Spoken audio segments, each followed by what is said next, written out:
Well, good morning, everyone, and welcome to the latest Good Roads webinar. For those of you that don't know me, my name is Thomas Barakat. Good Roads is Manager of Public Policy and Government Relations, and I'll serve as your host this morning. The 2022 Good Roads Conference is just around the corner, running from April 10th to 13th. If you haven't registered already, please be sure to do so by the end of next week. By the end of this week, because early bird registration ends then. As most of you likely know, the municipal delegations with provincial officials are a big part of our conference. These meetings give you the opportunity to address a longstanding issue, secure funding for that important project, and give Queen's Park a sense of what's going on in your local community. But how do you know if you're doing it right?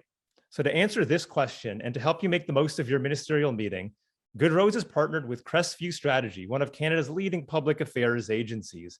So joining us this morning are Ginny Roth, Christine McMillan, Brooke Cruson, and last but certainly not least, Rob Gilmour.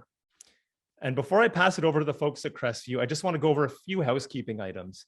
The presentation will run for approximately 30 minutes or so, and there'll be ample time for questions following it. So please submit your questions throughout the presentation, and we'll get through as many of them as we can. Secondly, the slides will be made available for all those who have registered. And a recording will be posted to Good Roads' YouTube channel in a couple of days in case you know somebody who wanted to attend and wasn't able to do it. Lastly, don't forget to submit your municipal delegation requests through ograconference.ca before March 11th.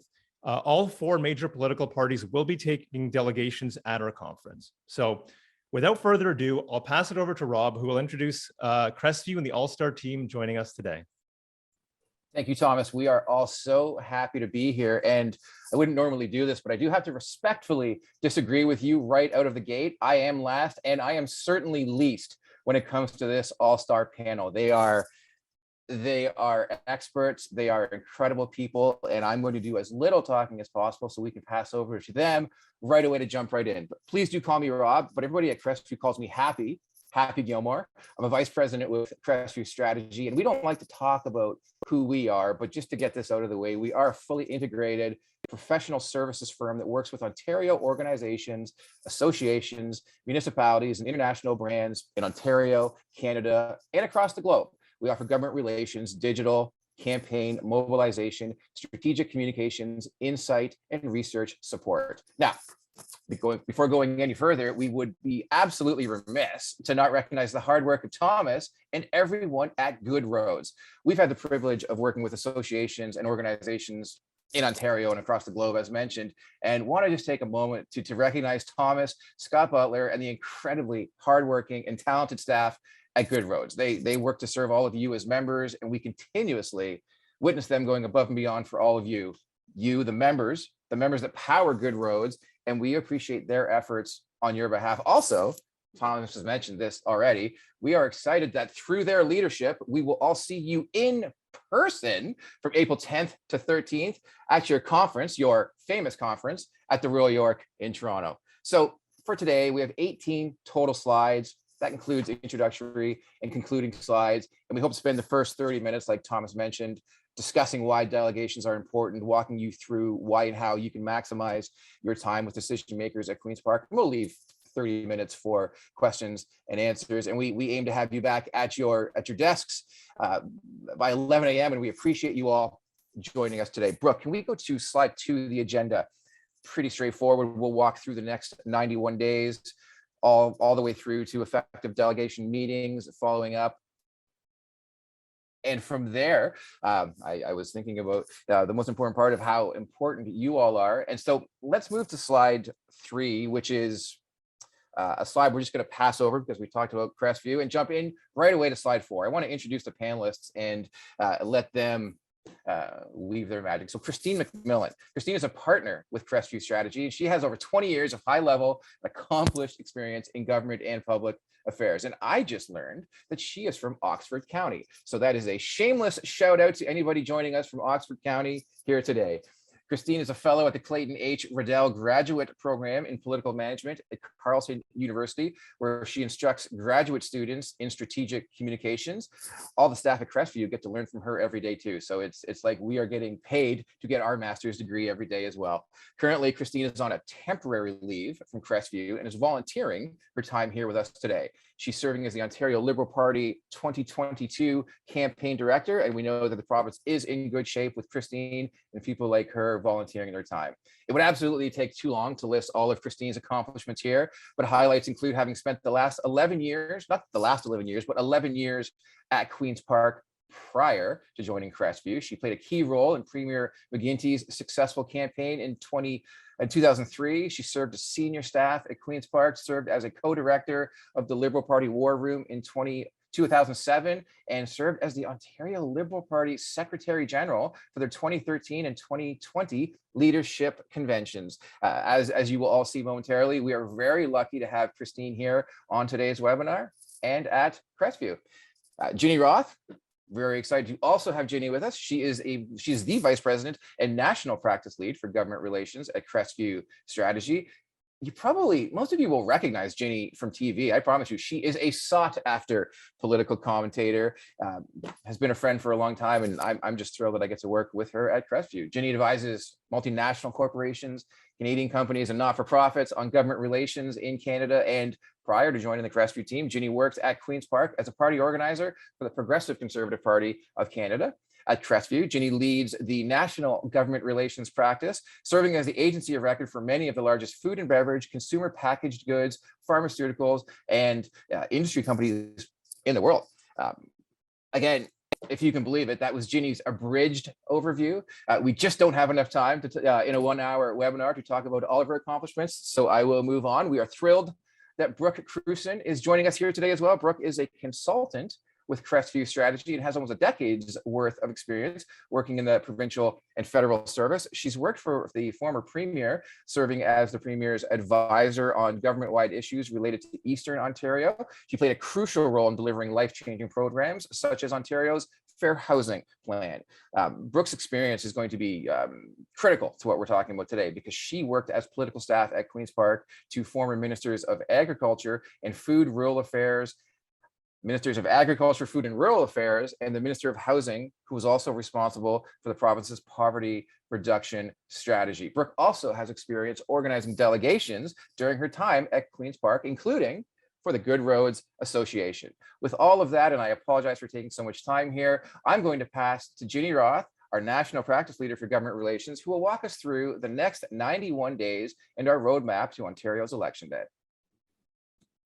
Thanks, Rob. I know all of you are following this very closely. There's no doubt that you're across the fact that we are a mere 91 days out from Election Day in Ontario.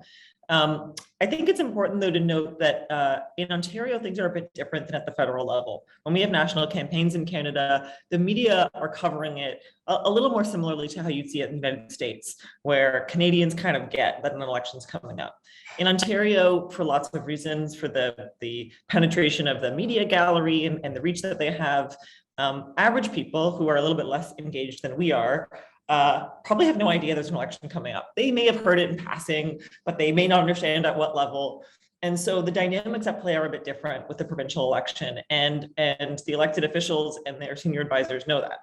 So while it's all this information in this slide is true, and we should just review it, the legislature's been in session since February.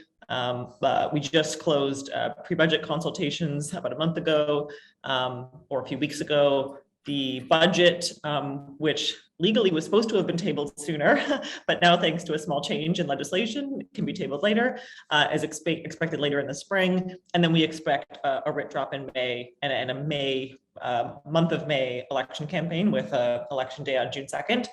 All of that is true. We're all working towards that. That's certainly what's informing the planning going on in the background and the decision-making of people in government.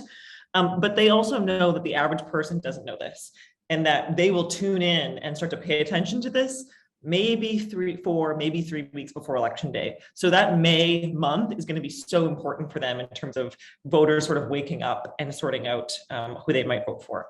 Having said all that, you are engaging now. And so you're engaging with a government and with opposition parties who are in full-on election mode. Particularly for the government, where they've got to govern every day, but they've got to do it with an eye to the election. That really changes things and how they think about things, and everything is through that election lens. There is not a conversation you will have with anyone in these delegations, anyone at Queen's Park, who isn't thinking about the election coming up. And if you can't speak to them with that language, and you can't speak to them in a way that connects with them in terms of their thinking about the election, it's just going to fall on deaf ears. So that's kind of my takeaway for this slide. The minutia is important. And the other piece I just finally say is the budget's going to be interesting, right? We think, and I think it's fair to say the budget is going to essentially be an election document. It's hard for me to imagine that they have any intention of actually passing the budget before the election. We expect it to be a document that will be tabled and that they'll then run on. The government, I mean. And so that budget making process is a little bit different. I think you can expect it to be even more of a communications document than it is a hefty policy document. And so that's just some framing around the timing. I won't dwell on it too long, but I'm sure it'll come up throughout the rest of the presentation. Thanks, Ginny. That is fantastic. Christine, before we pass to you to talk about why the relationship between municipalities and Queen's Park matters and why it matters so much and why municipalities have power and should be empowered. Christine, do you have anything to add to this roadmap from your perspective?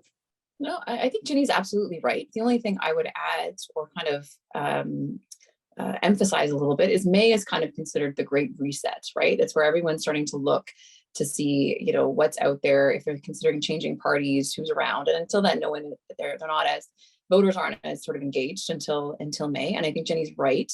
My expectation is that the budget will be their election document, that they will drop it and then kind of go, which explains the timing as to why they would change it from late March to sometime in April.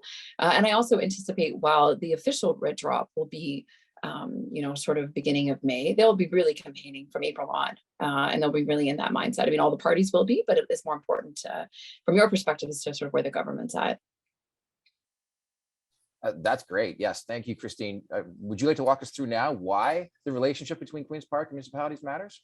Yeah, so I mean, the relationship always matters, but I think especially in an election year, just again to kind of reiterate some of the stuff Ginny was talking about, is that for them, you know, they have half their brain is on the work they need to do, and the other half of their brain is making sure they can come back to keep doing that work. And so they take everything through that lens, right? And so the issues that you bring forward are very important to them because you are the folks closest to the ground. You're closest to, municipal politicians are much closer to their constituents than other levels of government because of the things that you deal with are the things that matter to people in their day-to-day lives, and you have more interaction with folks, quite frankly, at home than they do. So it's really important to them that they hear from you and hear kind of what you're hearing. It's important, and also you're important as endorsers, as you know, you're kind of bringing views up to them from the community. You know, getting your endorsement is huge to all politicians. So I think that's important to them as well. And so I think, you know, just to go back to what I said at the beginning, you're always important, but you're especially important right now as they have their eye to the election. If I could just add on the PC side, the other thing to remember is this premier got to start in municipal politics, and you know, not only him, but his nephew, his brother, with whom obviously he was very close. They think municipal politics are very important. They got their start with the city of Toronto, and that closeness to the average person and the voter and helping them. In some ways, you could argue it hurts the premier sometimes because he's so fixated on the small when he needs to be focusing on the big. But it really informs the lens through which he sees everything. And I'm sure you've all had this experience. If a mayor picks up the phone and calls the premier on an issue, he listens every time because as a stakeholder group, they're just really, really important to him. That's true of governments in general and premiers that Christine's worked for, but it's particularly true of this premier. That's for sure. If you have his number and you call him, he will listen and he will task staff to try and solve the problem. Try and solve the problem. Ginny, you've walked us through the roadmap over the next 91 days. Would you like to, Brooke, if we can change slides, would you like to, Ginny, walk us through why the next 91 days are so critically important? Sure, I sort of touched on this already, so I'll be quick. These relationships are going to matter. I mean, you know, sometimes we see big swing elections, frankly, like the last one in Ontario, where regardless of who the winner is, you just know a lot of new MPPs are going to swing into Queen's Park after the election. This time around, there will no doubt be new MPPs, but a lot of MPPs will also hold their seats. And so engaging with them before an election is crucial at an MPP level, because they may be around after the fact. And engaging with the political parties before an election is exactly when they're the most interested in policy advocacy that they can build into their platforms and that they can speak about in the election. So it goes without saying, there are two sides to the same coin. On the one hand, it's hard to go after policy objectives that may take a long time to develop, because the thinking around objectives is so short term. On the other hand, you really want to get into these conversations around campaigns and platforms and the overall narrative with which these parties are seeking to get elected or re-elected, because it's the moment where they are the most willing to make big decisions for electoral outcomes. And I would just add too, everyone's looking for good ideas, right? As the parties build out their platforms, they are looking for good ideas. And if you can bring someone a good idea that helps your community, and you've got it all kind of thought out and fully baked, if you can get in front of the right people, you could get into a platform or get into a budget, because everyone is at that time frame where they're trying to figure out what they're going to run on. And to Jenny's point, what's the narrative, what's the frame? And if you can figure out how to work yourself into there, you can have some pretty good outcomes. And that's what this is all about, is finding those positive outcomes for you all as municipal leaders and municipalities. Brooke, if we can change slides, we're going to keep the momentum going here. We've talked about it, but Ginny's going to walk us through, and then Christine will have follow-up thoughts about why are you all here today learning about delegation meetings. Of course, you all know how to do them. Our goal is to help you take it to the next level, but why is attending a delegation meeting so important, Ginny? Well, if you're all political nerds like I am, you will have no doubt spent some time watching The West Wing over this last decade, the hit television show. And there's a line in there that a municipal councillor told me when I was young and getting involved in politics, which was really simple, but decisions are made by those who show up.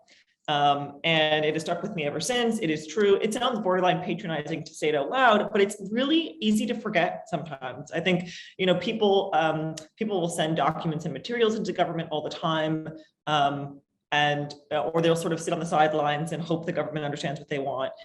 Showing up in person, building a relationship, shaking a hand, or in these times, showing up by video conference, ideally, in as personal a way as possible, telling personal anecdotes about people who live in your communities. That is the kind of thing that connects with people. And it's the kind of thing that will influence the decision makers, particularly over these next few months, as they're very, very sensitive to how those voters are feeling and what they want. Showing up, making that argument in a personal way that sort of leads with the heart as well as the head is the single best way to have impact in advocacy. Whenever you can attend, it's always worth it.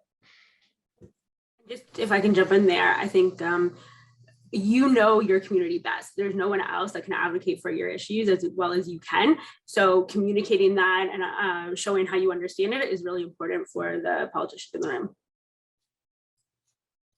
We often talk that facts tell your story, but it's the emotion that sells. So facts tell, emotions sell. And before we move on, I do just want to acknowledge that Jed Bartlett is indeed the greatest fictional president in television history. The West Wing is a wonderful show for political nerds like all of us. If anyone has anything else to add, please jump in now. Otherwise, we will throw back to Brooke, who will walk us through preparing for a delegation meeting.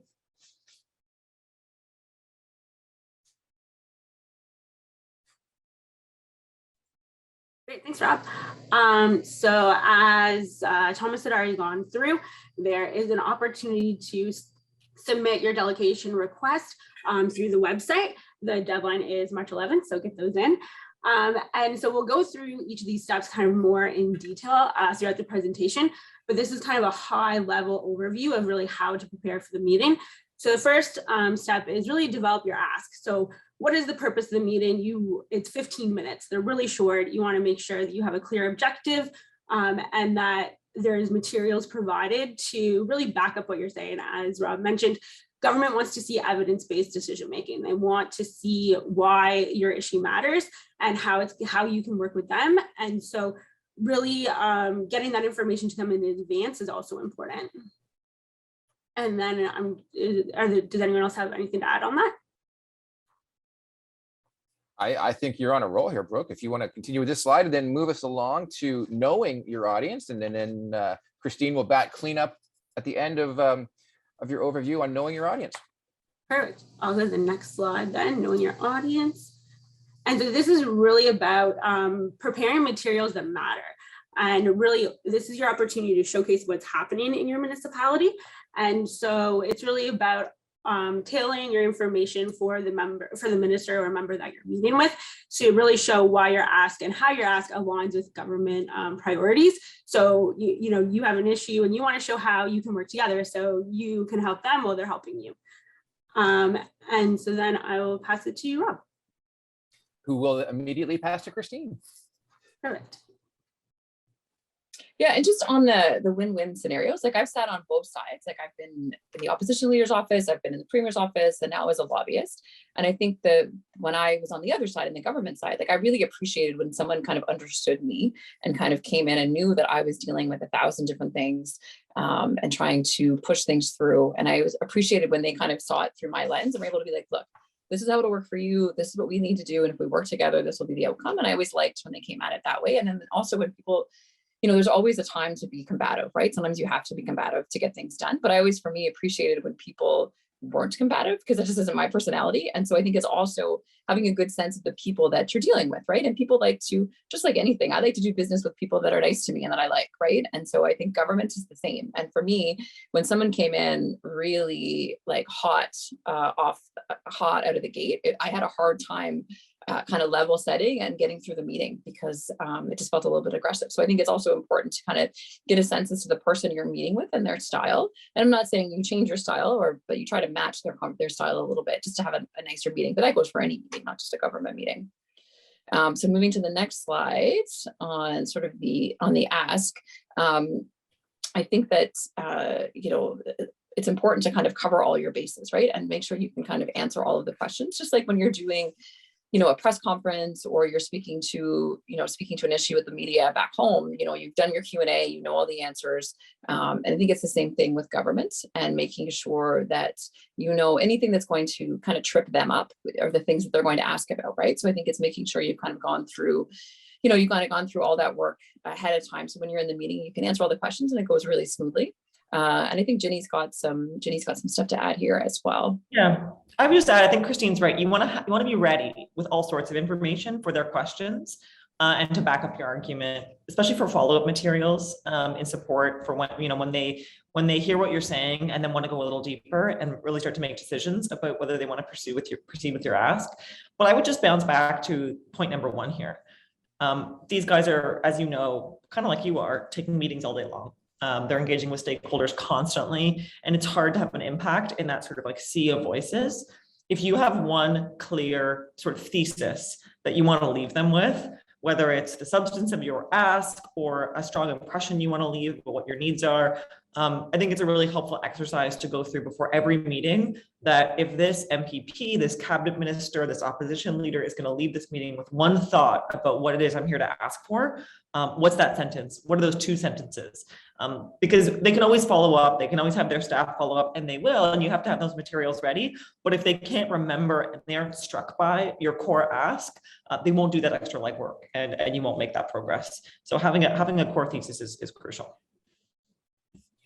I didn't think we'd have two references to early 2000s TV shows during this webinar, but to Christine's earlier point, there's a line from a show that did not hold up well, terribly chauvinistic, called Mad Men, and it's about the advertising agencies in New York in the 1960s. And one of the partners, when he's coaching and mentoring a younger staff, looks at the younger staffer and says, "Don't you get it? 90% of this game comes down to, do I like this person?" Don't ever underestimate the value of your relationship and working collaboratively with others. Doesn't mean you have to agree, and you can disagree, but do so respectfully. Also, before we move off this slide, we often at Crestview talk about that you can get the meeting. Getting the meeting, that's great, but that's not the win. Getting a meeting is not a win. Leaving your meeting with future direction and future next steps, that's your win. And that's why developing your ask and being so concise and strategic, it really does matter. So we're going to move along here to now being in the meeting and meeting execution. Brooke is going to walk us through what we need to do to execute proper meetings. And then Christine is going to share examples, good and bad, that she's experienced during her time in government.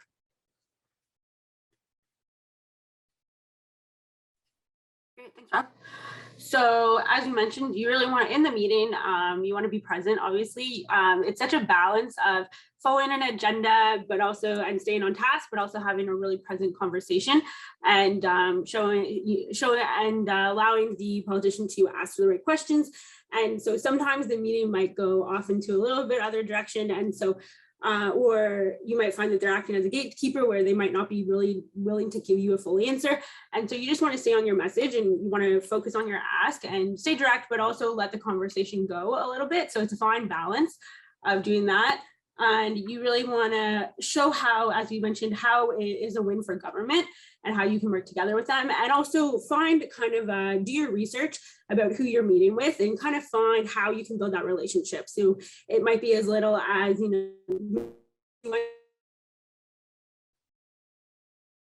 Uh-oh, Brooke. I don't know if everyone else, can anyone else hear Brooke, or is it just me that's? No. Rob, Why University. don't you finish that slide? So Can it you cut. hear me now? Now Oh, we can. sorry. My internet must have just cut out quickly.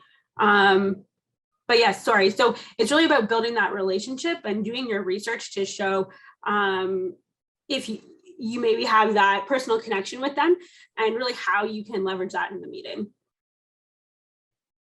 I'm sorry, And one key thing that I learned the hard way, I would say, is making sure you know how long of time you have with the minister, especially if it's a minister or a leader or something like that. Because I remember I was once in a meeting with the minister and the client, and we thought we had 30 minutes scheduled, and the minister literally talked for 15 about their priorities in this area and all that, and kind of, it was a lovely conversation. And then he was like, oh shoot, I gotta go at the 15-minute mark. And we didn't get to talk about any of the things that were important to us. And so we did follow up with the chief of staff, and we were able to get across our important points. But I think it's really important at the outset to kind of be like, okay, how much time do we have here today? So that way you can kind of gauge as you're going through the meeting. If you're 15 minutes in and the minister is still telling you about, their cottage that's close to your municipality, and you only have 2 minutes to go and you've got a bunch of important things that you haven't gotten through, I think it's important to have that sense of timing so you can kind of, MC the meeting and keep things moving so you don't lose your opportunity to talk about the things that you're there to talk about.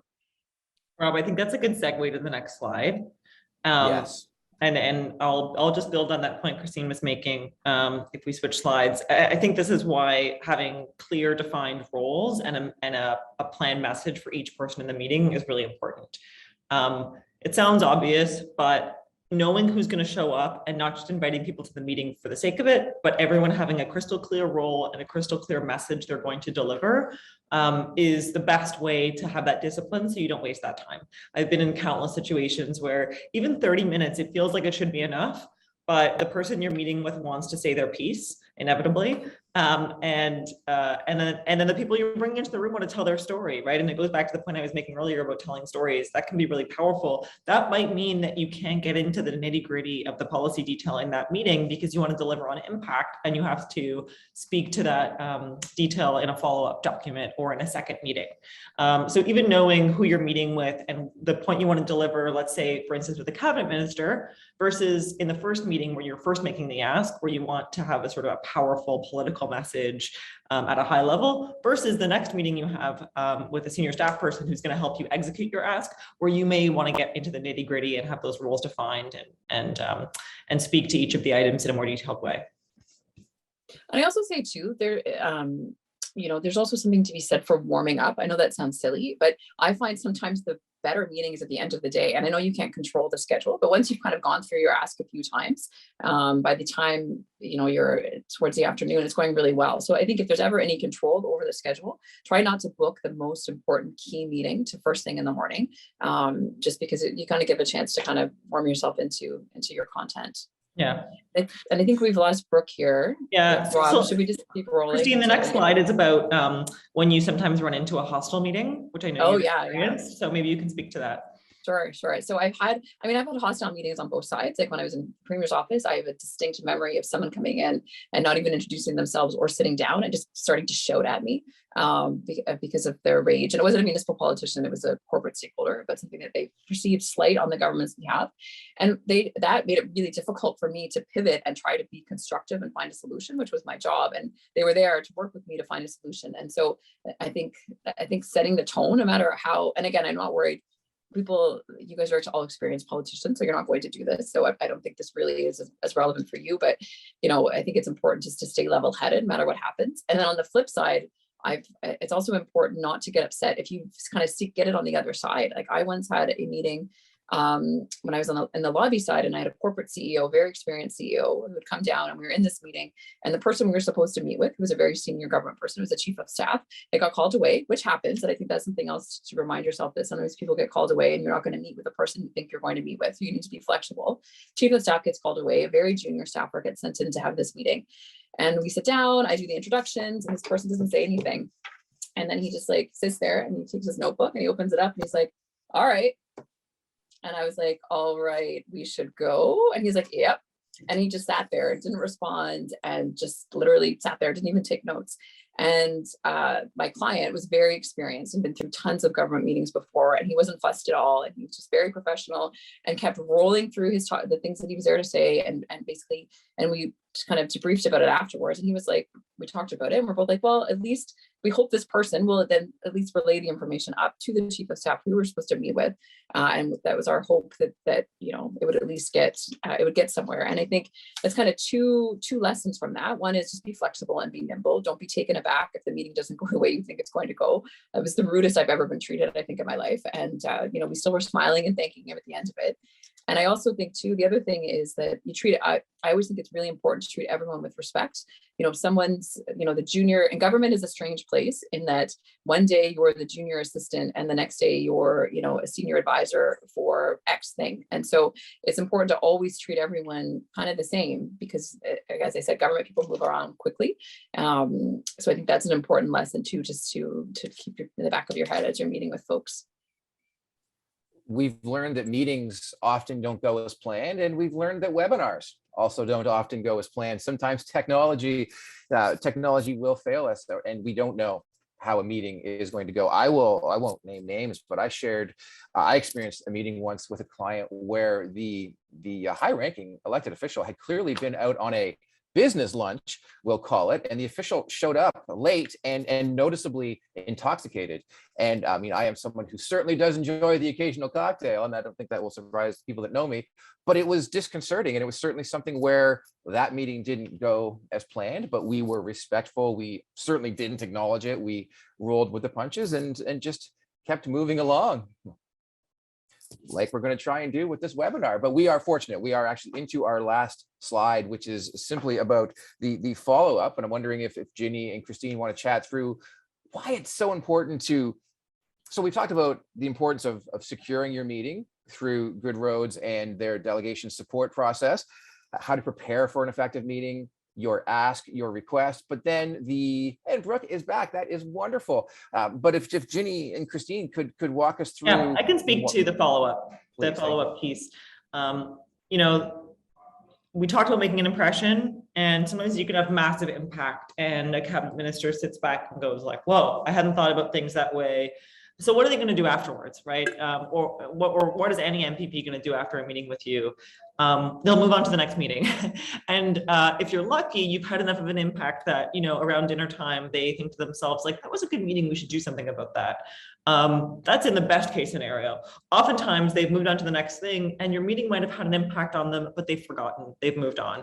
And it's entirely on the stakeholders who engage with government to force the follow-up and to push the follow-up, not rudely, not too forcefully, but with really consistent next steps, commitments. And I would say the first thing to initiate a follow-up is in the meeting itself, initiate the follow-up process. So I always like to say at the end of a meeting, So it sounds like we've agreed that we're going to share more information with you and you're going to get back to us with some thoughts on X, or it sounds like we're going to get you out to our town for an event so that you can see what we're talking about, or getting that follow-up and the verbal commitment in the meeting is really crucial, because just from a psychological perspective, having the MPP commit to it out loud. And there's a dynamic too. If you've got an elected official committing to something out loud, that means their staff person has to do it, right? It means that there's a failure if the staff person then doesn't deliver. So not to be manipulative, but it can be really helpful to get that verbal commitment in the room. If you don't, follow up after the fact is also really important. So, and doing it quickly. So within 24 hours, ideally within 12 hours, if you could swing it, getting an email, not at great length, but a quick email with, this is what we talked about, this is what we committed to. Maybe you do some of the follow-up you committed to, or you share a document you were asked for, or a proof point you were asked for, and you put back on the person you met with or their staffer, here's what you committed to us. I'll follow up with you again in a week to get that follow-up from you.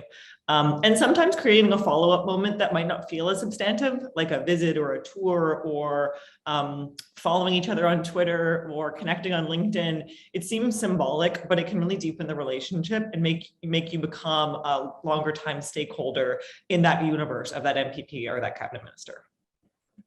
And the only thing I would add, that I actually meant to add earlier, is just sort of about the materials that you leave behind. Also remember, to Genies' point, like 5 minutes after they're done meeting with you, they're meeting with somebody else, right? And so if you get the more concise and clear materials you can leave behind, are tends to be the ones that they'll remember. And for me, when I was a staffer, I found if something was really simple and didn't have a lot of sort of it wasn't for too verbose, I would keep it, and I would probably sometimes even give it right to the premier and be like, look, you know, as I was briefing him on issue, here's what the community is saying, and I would give it right to him as opposed to rewriting it myself. So also, if you can leave something behind that's like that, the staff, because people are busy, right? And if it's good enough, they'll use it again, which is obviously in your best interest.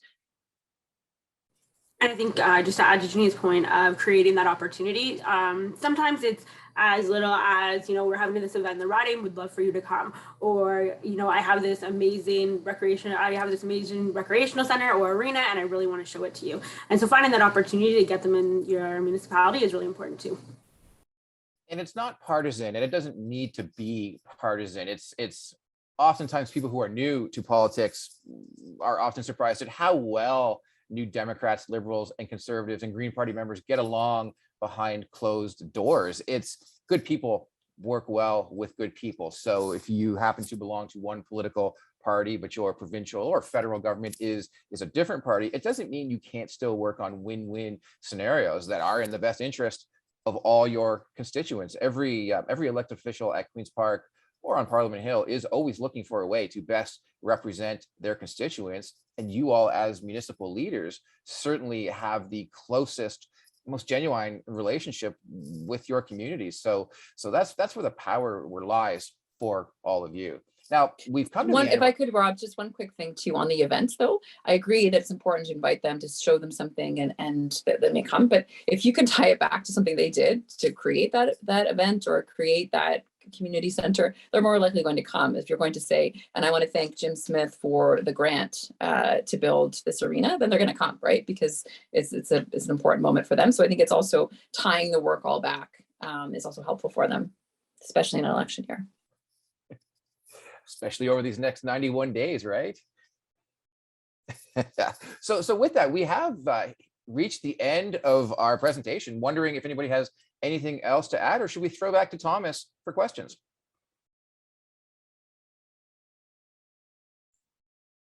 Why don't I just jump in here, Rob?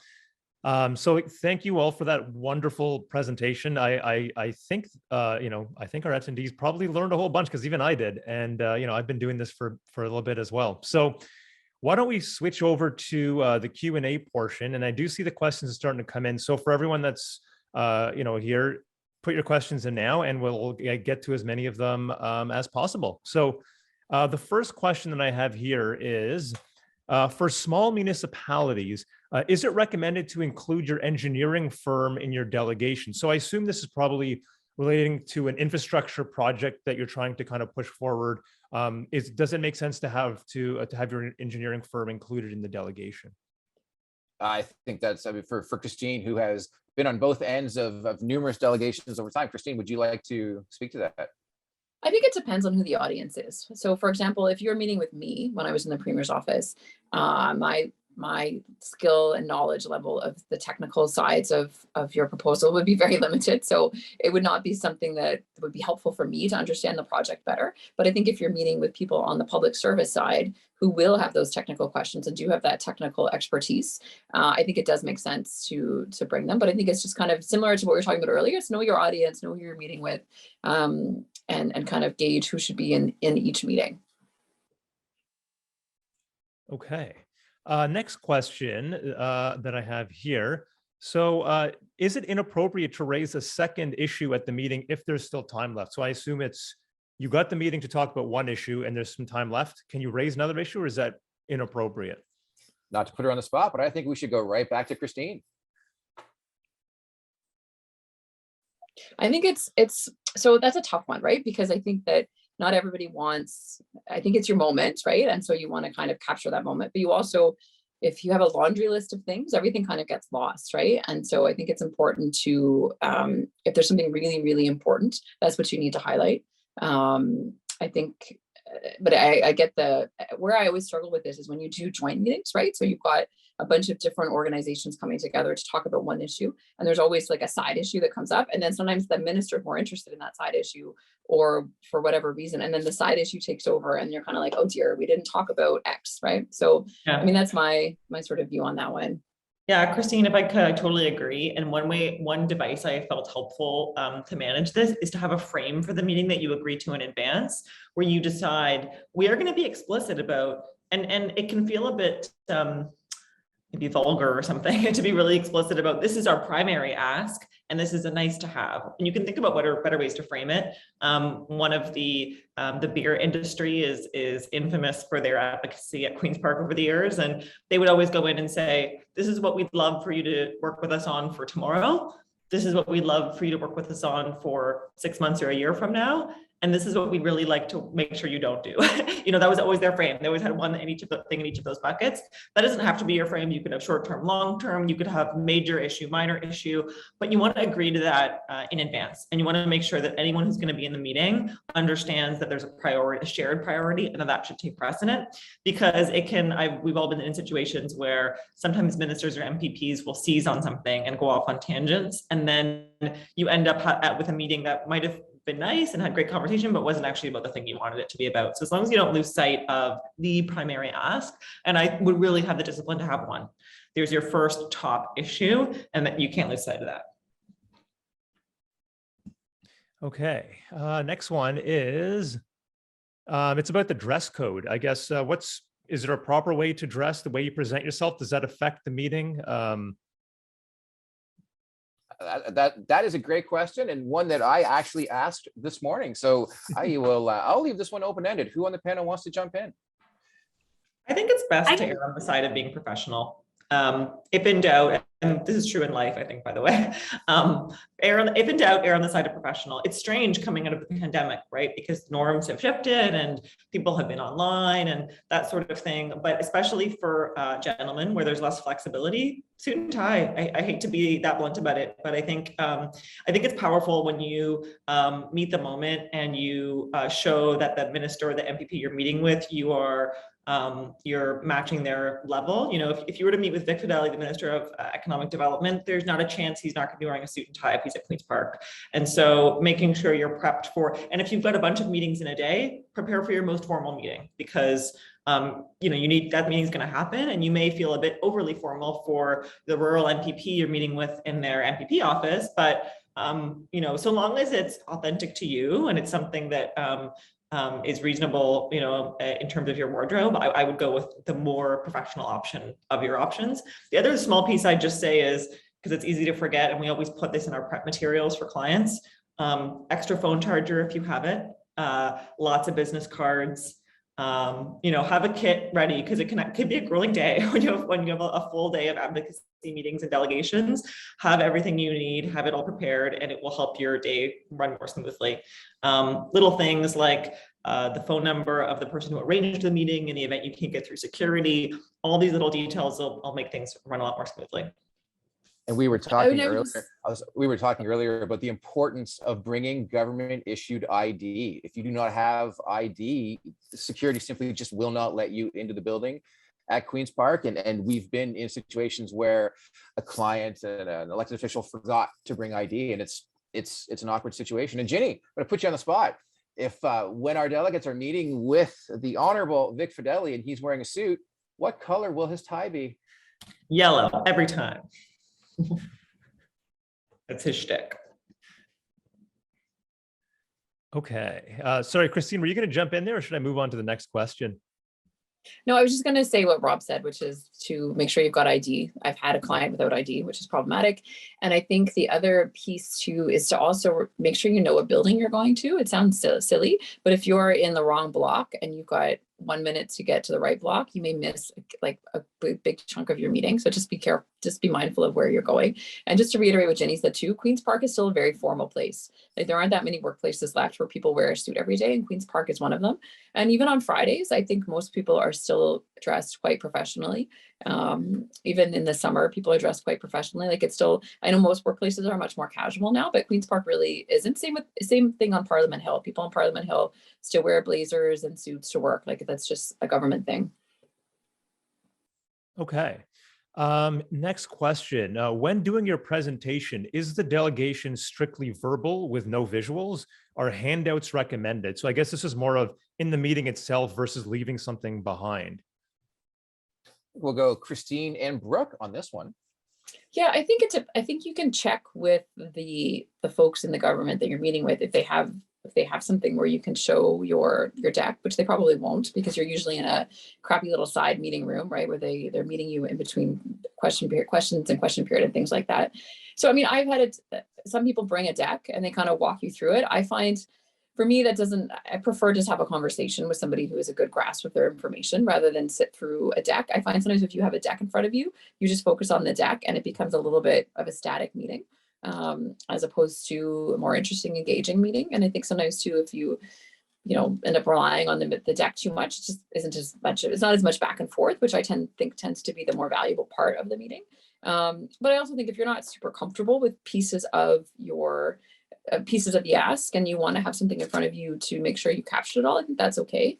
But I think handing out a paper deck and everyone going through it, I think it depends on the material.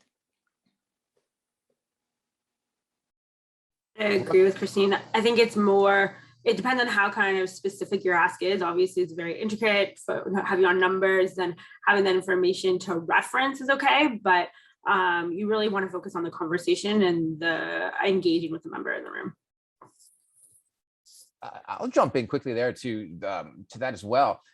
You will know your issues best. You will be experts in your issues. And to an earlier question, if you've brought actual technical experts, engineering firms, etc., they will know the issues best. It's important to not make the decision makers that you're meeting with, whether they're ministers, MPPs, or staff, it's important to not make them feel like they are unintelligent or do not understand your issue, which is often why a one-page document, a deck, a leave-behind document that outlines the technical details at a high level is very important. But like Christine, Brooke, and Ginny have shared, having a conversation is key. We will go into a meeting expecting it to go one way, but being able to engage in a conversation, not just waiting to talk, but actually listening and engaging and following the flow will lead back into that minister, that MPP leaving the meeting thinking, wow, I really like them and I want to help them.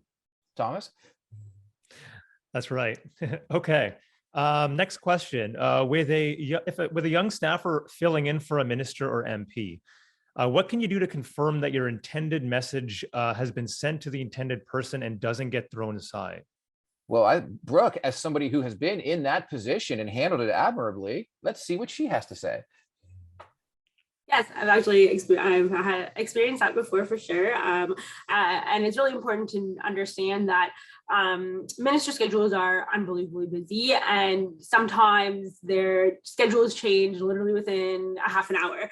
And so by a staff member attending the meeting, it's no disrespect. It's if the minister could be there, he or she would be. It just is not possible at that time. And so the staffers generally care about their jobs, and they are very passionate about what they do, like myself. And so they generally follow up, and they make sure that the minister has heard what you're going to be saying.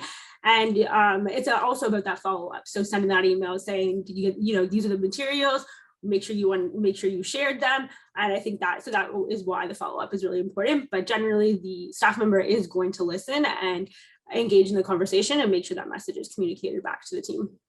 So there's two things I would add to that. One, when, going back again to my time in government, we had like a Friday stakeholder roundup where we would kind of go across government and listen to and figure out who had been in to see who, what were the issues, and we kind of triaged it across all the stakeholder relations staffers. I don't know if that still exists in the current government. That's kind of how we manage it. So know that when you go in to see somebody, it's tracked somewhere and somebody knows. I also know in our government, the premier was also very interested in who had been in to see all of us, and we would do like every couple of weeks, he would want a roundup of everyone who'd been in and what they'd been talking about.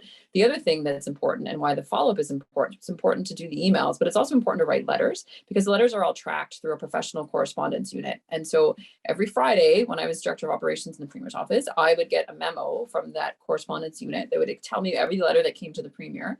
And I would note, wow, we got 25 letters on X issue. Oh my goodness, I better look into this. And so I think that's why the letter is also important, because it gets professionally tracked by the bureaucracy and then fed up to the political folks in a meeting. And I think to Brooke's point too, like everyone is there, everyone who you're meeting with is there because they care about their minister and they want their minister to be best prepared. So I think the chance that it will make it into a briefing note, it will make it into a conversation, most likely. And that's the follow-up is also important. And the other thing too is things change in politics, as you know, and you could, when I remember I would go in and I'd have my day all laid out for me, and then there'd be some kind of crisis and I'd be pulled out of everything because I needed to travel somewhere with the premier, or I needed to go with a minister to something. And so I think that's the other thing too, is why not to get too fussed if your meetings get changed. And you're supposed to, like my example of my meeting in Ottawa, we were supposed to meet with the chief of staff and we ended up meeting with like a general assistant because everyone got pulled out that day to a crisis. And I think it's also important there to show that you understand that, and that because if there's, if there's like something really, if there's a huge flood in a community and the entire premier's office has been pulled off of meetings that day because they need to go into Emergency Measures Ontario and figure out how we're going to get aid into that community, you want to seem that you understand, right? And that you're not kicking up a fuss about something when another community is actually in crisis, right? And so it's also important to be understanding, right? Look, I know this came up, that came up. Another thing, and this is completely off topic, but I just thought about it right now. So a way I always start meetings now when I'm on the other side is like kind of acknowledging how busy they are, because I know it, right? Like, so we've all kind of talked about it, like a minister or a staffer will see sometimes 10 delegations in a day, or 10 different meetings, plus dealing with their kind of usual work. So I always kind of acknowledge, like, I know you're really busy and I appreciate that you've taken the time to see me today. And I think that also kind of sets the tone as well for a positive meeting, because you're kind of all acknowledging each other's, other things that they have to get done in a day. Sorry, that was a long answer. So sorry. But those were great answers. And to Christine's points, it's if you can end a meeting 1 minute, 2 minutes early, acknowledge that, and it's you're giving them back a gift of time. They're human beings as well. They might need to get a drink of water or use the facilities or stand up. Their Apple Watch stand-up alert might be going off and they need to just stretch their legs. So treat them like human beings, and certainly don't go overtime, be on time with your meetings. And the last point that Christine mentioned was don't ever underestimate the value of sending letters. My first ever job in politics was in a rural constituency office, and it was the most important and the hardest job I ever had in politics, because as you all know, being municipal leaders, we're hearing from constituents on the ground, and they don't tend to call us or reach out to us on their best days. So when an MPP receives 10, 15, 50 calls from constituents calls, emails, letters, you better believe they're going to bring that issue to Queen's Park, to the Premier's office, to the appropriate ministry. And so there are ways to engage there as well, leading up to and after your delegation meetings. Okay. Next question. If you know other small municipalities share your concern, what's the best way to include their support? Should they join the meeting? Is it a council resolutions, etc.? Well, Brooke has grown up in and around municipalities. So let's go, Brooke, with Ginny following up. Yeah, that's a great question. I think that it is important to show that if you have support in your different municipalities, that you are a team and that the issue really matters. But I also think that every issue is really local and specific. So you don't really want your ask to get lost in other municipalities' message. So you still really want to focus on your own message and have your own objective for your meeting. And then that can be kind of supplementary information that you provide. You know, and we're asking for this, you know, this is what I'm asking for, and I have the support of the 6 other municipalities around me. Yeah, having collateral to sort of prove that is really helpful. Whether it's a quote or a joint letter can be really useful, where you articulate what you want in the form of a letter, which is a follow-up material that you leave behind that's signed off from other mayors or other administrators or other cities. That can be really helpful, because saying it verbally is one thing, but having the proof, like not only has another municipality in passing mentioned that they support this, but they committed to this in writing and they've signed off on this letter, that can be really powerful.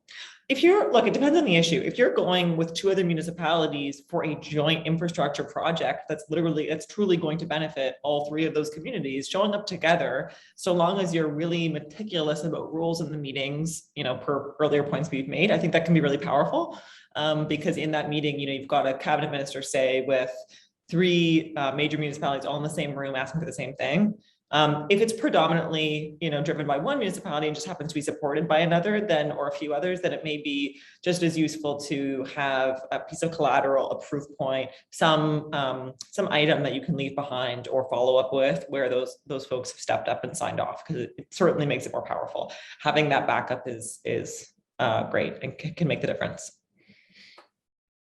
I would just, again, I think that's all right. And I think bringing your fellow municipality into a meeting, there's a risk reward on that, right? Like the risk is that the meeting gets hijacked to an issue that's to them, that's on their laundry list of things that's important. But I think if you're able to Jenny's earlier point about maintaining that frame and having an agreed upon agenda for the meeting, then I think it's okay. But just know there's always the people are people, right? And there's always the risk that it takes off onto a bit of a tangent that isn't what you were looking for when you booked the meeting. Okay. Okay, so this is the last question. I think it's the only time we have left. So does having First Nations written support carry significant weight? Let's go to Christine and Ginny for this final question.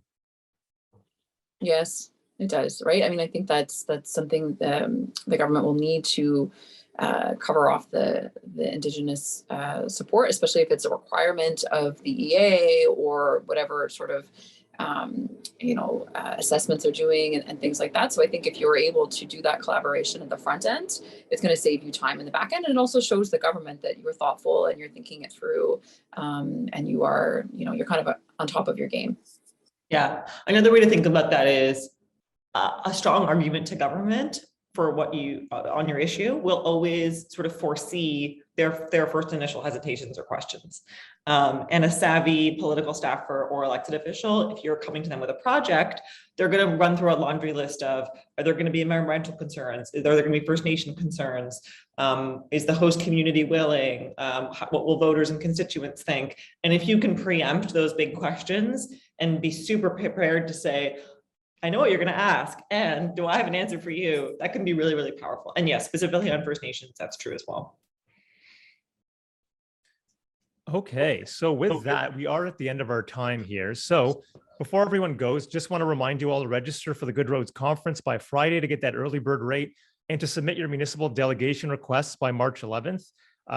We will share the slides from this morning's presentation and post this to Good Roads YouTube channel in case you want to rewatch it or share it with a colleague who wasn't able to join us. So that concludes this morning's webinar. I really want to thank Ginny, Christine, Brooke, Rob, and all the fine folks at Crestview Strategy for taking the time out of their busy schedules to present to Good Roads and our members this morning. So thank you all for attending. I hope you all learned something. I know I learned a lot. So thank you again. Thanks, everyone.